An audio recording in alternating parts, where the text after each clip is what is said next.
Hey guys, today we're going to be talking about Opus charger repair once again. I've had an issue going on with some of these chargers for a while, and it always seems to be the rightmost slot where it eventually stops detecting when you put in cells. I don't know why it's always the rightmost slot, but I have found a fix for it. This particular charger is worse than the rest, and I noticed that this paddle here is loose. So you see how much it moves, and it does start to make contact if you poke at it, but normally when this issue happens I could put the cell in like on an angle or pull it through a little bit and it eventually makes contact, but this one is completely dead. So if you stick like a screw or something conductive in there, you can see it kind of starts to work. So I'm just going to take this apart and I'm going to show you what I've done to fix it in the past on other chargers, and hopefully this will help you if you have this problem showing up on your chargers as well.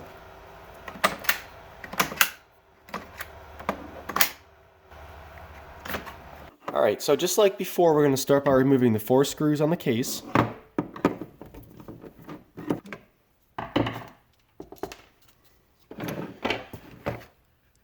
So one thing I want to say right off the bat is I've seen so many people suggesting soldering this spring here as a way to both improve conductivity and internal resistance testing. I've even said that myself on a few occasions, and I think I've said it in my previous video, and I wanted to use this as an opportunity to correct that statement because this spring does absolutely nothing aside from holding this paddle in place. The other end of the spring is not electrically connected to anything. You can see this peg is just into a little hole in the PCB and it's held on by glue. And hopefully that helps clear up some of the things that both I've been saying and I've seen other people repeating as well. So anyway, we're going to remove the spring from all 4 paddles. And then there is 1, 2, 3, 4, 5, 6, 7, 8, 9 screws on the PCB you'll have to remove. Alright, so there are a couple of things I'm going to do in here, and I'm pretty sure I know which one specifically fixes the issue, but as long as I'm in here, I'm fixing all of these things as well. So you want to remove the fan connector, and then once you have those screws out, you should be able to pry off the PCB very carefully. There is some wires underneath it here, so you don't want to pull it too quickly and damage those for the temperature sensors.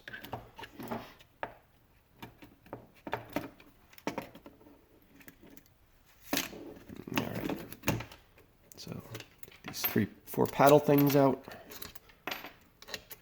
So here's the way this works that I haven't seen anybody else explain thus far. This paddle connector is where the negative part of the battery connects to the charger. The problem is that this paddle thing rides on these sliders here, and these sliders are where the negative lead is soldered into the PCB.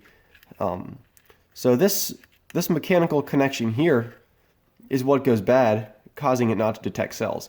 And you can see especially on the ones over here, there is quite a bit of like gunk built up on these paddles just from how long I've been using these chargers. So the very first thing I'm going to do is just take some standard isopropyl alcohol.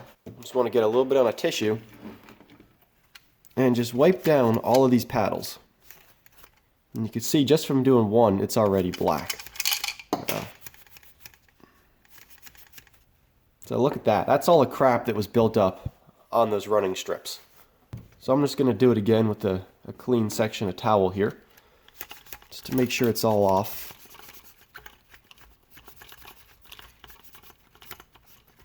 And that's much better. I can see them shining now, and there's little to no gunk left on them. And likewise, you'll also want to clean the contacts up here, even though they're not really doing much of anything because they're not electrically connected. It's still a good idea to do. So then one of the other things I've been doing is all 4 of the connectors. So there's 4 positive places up here where the positive posts are soldered. And then there's 4 places down here where the negative posts are soldered. So what I'm doing is just using a soldering iron to reflow all 8 of these connections. And then I also noticed on the top side here, there are traces coming off of the positive paddle, but there is no solder on the top. Now there are little punch downs here that go through to the other side of the board and carry current from the bottom of the board to the top of the board. But just to add some extra reinforcing strength, I've been going through and soldering all 4 of these from the top side as well. It just takes a minute to do, and as long as your charger's apart, you might as well get it done.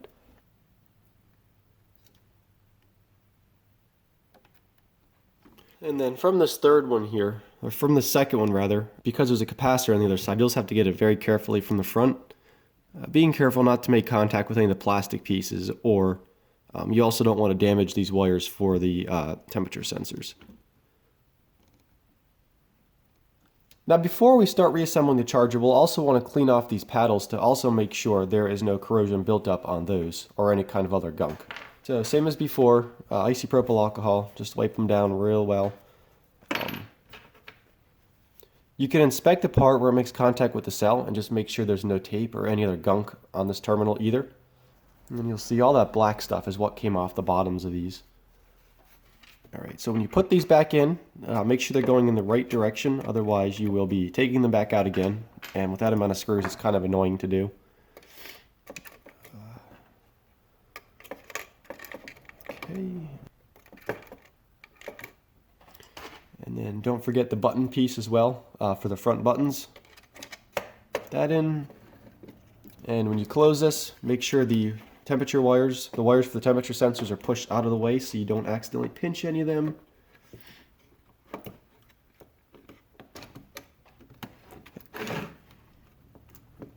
Now we're ready to put the screws in, and when you get to this step, you may have noticed that there is 2 different size screws, and you may be thinking, oh crap, which ones go where? And that's easy enough. There is 3 rows of screws in the charger. There's 4 that go in the middle row, and the 4 in the middle row are all the smaller screws. All the rest are longer screws.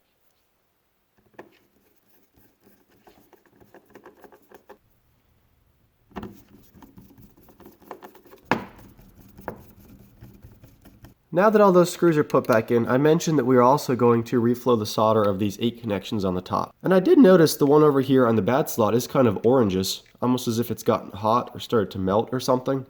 I'm not sure what that's about. It doesn't look like a cold or bad joint. But yeah, this is why we're going to clean them all up. Just want to heat them up for a minute.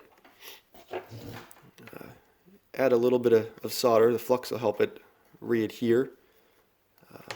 I added a little bit too much to that one. You want to be careful not to add too much.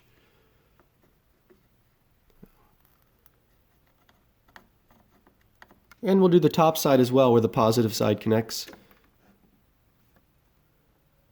These will require a little more heat on the top side. Alright, very important, don't forget to reconnect your fan. And then we'll need to reattach all of the springs to the paddles.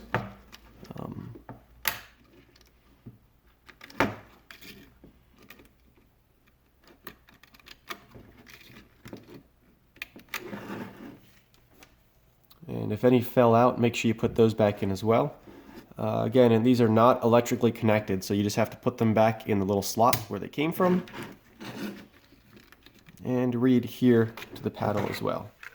So all 4 are in, make sure they're operational. Capacitor out of the way. Double check you didn't forget any screws and everything is connected. Double check your buttons are in the correct orientation and your paddles are on the correct orientation. And then you can go ahead and close it up. There's 4 screws to put back in.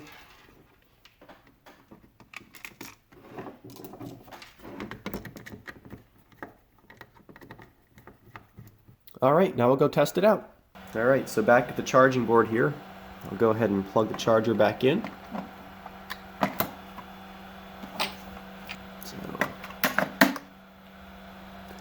you want to make sure all the slots are working, not just the one you repaired. Okay. See, it recognized that cell perfectly. As soon as you put it in, I want charge test mode. And 1000 milliamps. And there we go. It's as good as new. So yeah, if you're having a similar problem where it's not recognizing cells and you know it's not an issue with the circuitry, maybe it's intermittent or maybe it's completely dead, definitely take it apart and clean out those runways where that paddle slides. That is where the contact is being made. It is not on the spring in there. So all you have to do is clean it out, resolder those couple of connections to make sure those aren't defective as well, and then you should be good to go. If you found this video helpful, please don't forget to like, subscribe, and leave comments below. I do make an effort to try to read and respond to every single comment I get. So yeah, thanks for watching.